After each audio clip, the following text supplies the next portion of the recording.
In the 1930s, people were very naive, even to the point of ignorance. The masses were like sheep waiting to be led by the few in power. They did not challenge authority. If the news was in print or on the radio, they believed it had to be true. They told their children, and their children grew up to be the parents of the baby boomers.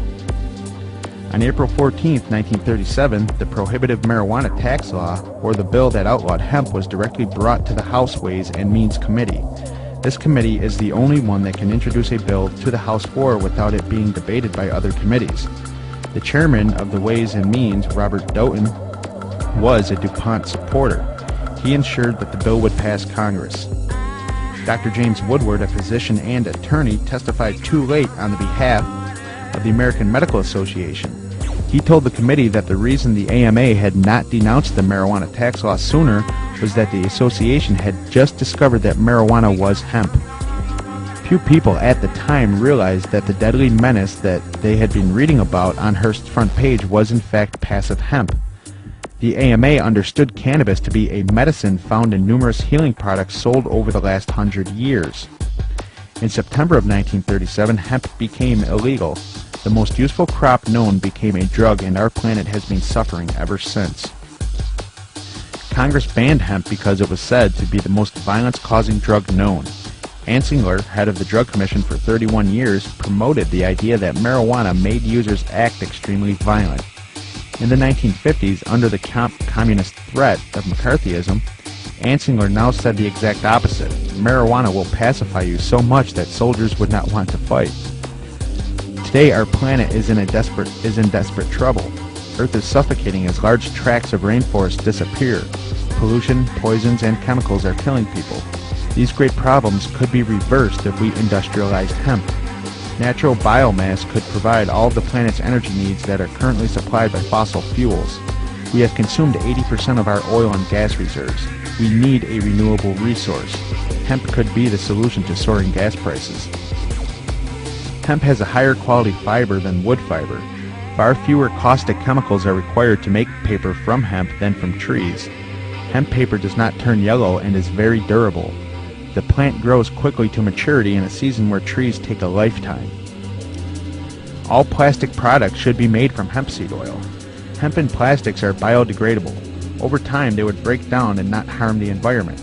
Oil-based plastics, the ones we are very familiar with, help ruin nature. They do not break down and will do great harm in the future. The process to produce the vast array of natural plastics will not ruin the rivers as DuPont and other petrochemical companies have done. Ecology does not fit in with the plans of the oil industry and the political machine. Hemp products are safe and natural. Medicine should be made from hemp.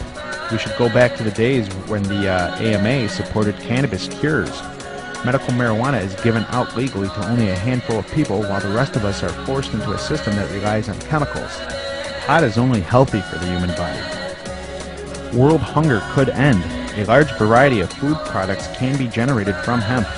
The seeds contain one of the highest sources of protein in nature. Also, they have 2 essential fatty acids that clean your body of cholesterol. These essential fatty acids are not found anywhere else in nature. Consuming pot seeds is the best thing you could do for your body. Eat uncooked hemp seeds. Clothes should be made from hemp. Hemp clothing is extremely strong and durable over time. You could hand clothing made from pot down to your grandchildren. Today, there are American companies that make hemp clothing, usually about 50% hemp. Hemp fabric should be everywhere. Instead, they are almost underground. Superior hemp products are not allowed to advertise on fascist television. Kentucky, once the top hemp-producing state, made it illegal to wear hemp clothing. Can you imagine being thrown into jail for wearing quality jeans? The world is crazy, but that does not mean that you have to join the insanity. Get together, spread the news, tell people, and then include your children, the truth. Use hemp products, eliminate the word marijuana, realize the history that created it. Make it politically incorrect to say or print the M-word. Fight against propaganda designed to favor the agenda of the super rich and the bullshit.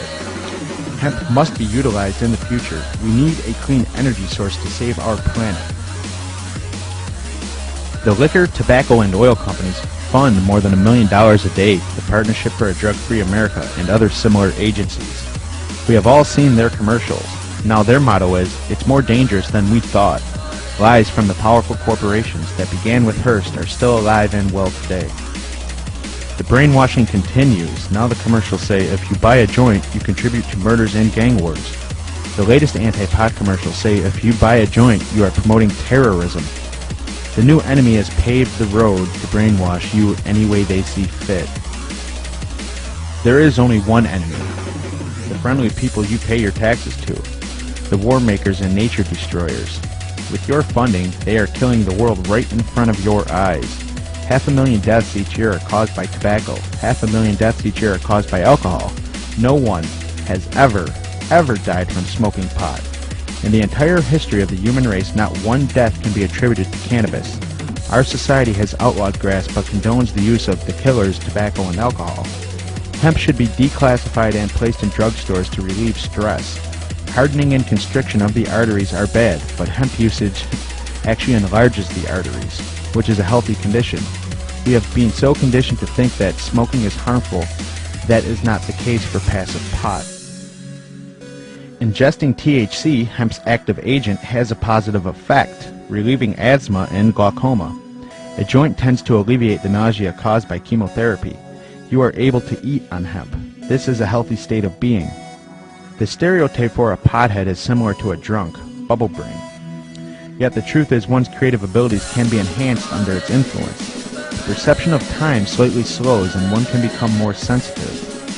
You can more appreciate all arts, be closer to nature, and generally feel more under the influence of cannabis. It is, in fact, the exact opposite state of mind and body as the drunken state.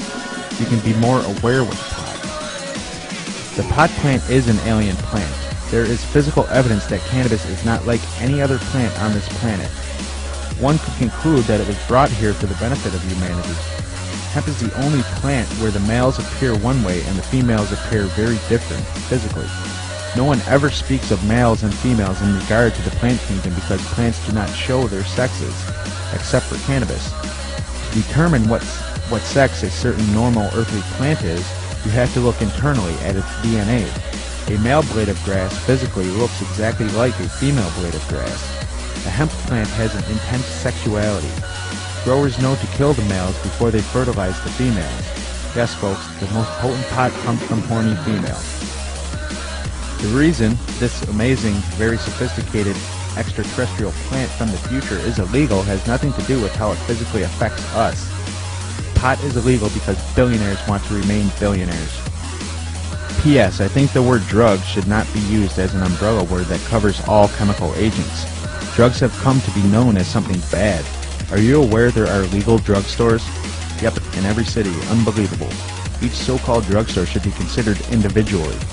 Cannabis is a medicine and not a drug. We should dare to speak the truth, no matter what the law is. Now I have to say that was a very, very interesting and informative article.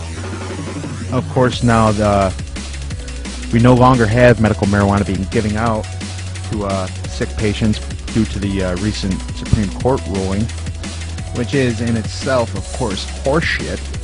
They would rather have these people get blasted with radiation than just to sit down and puff on a joint.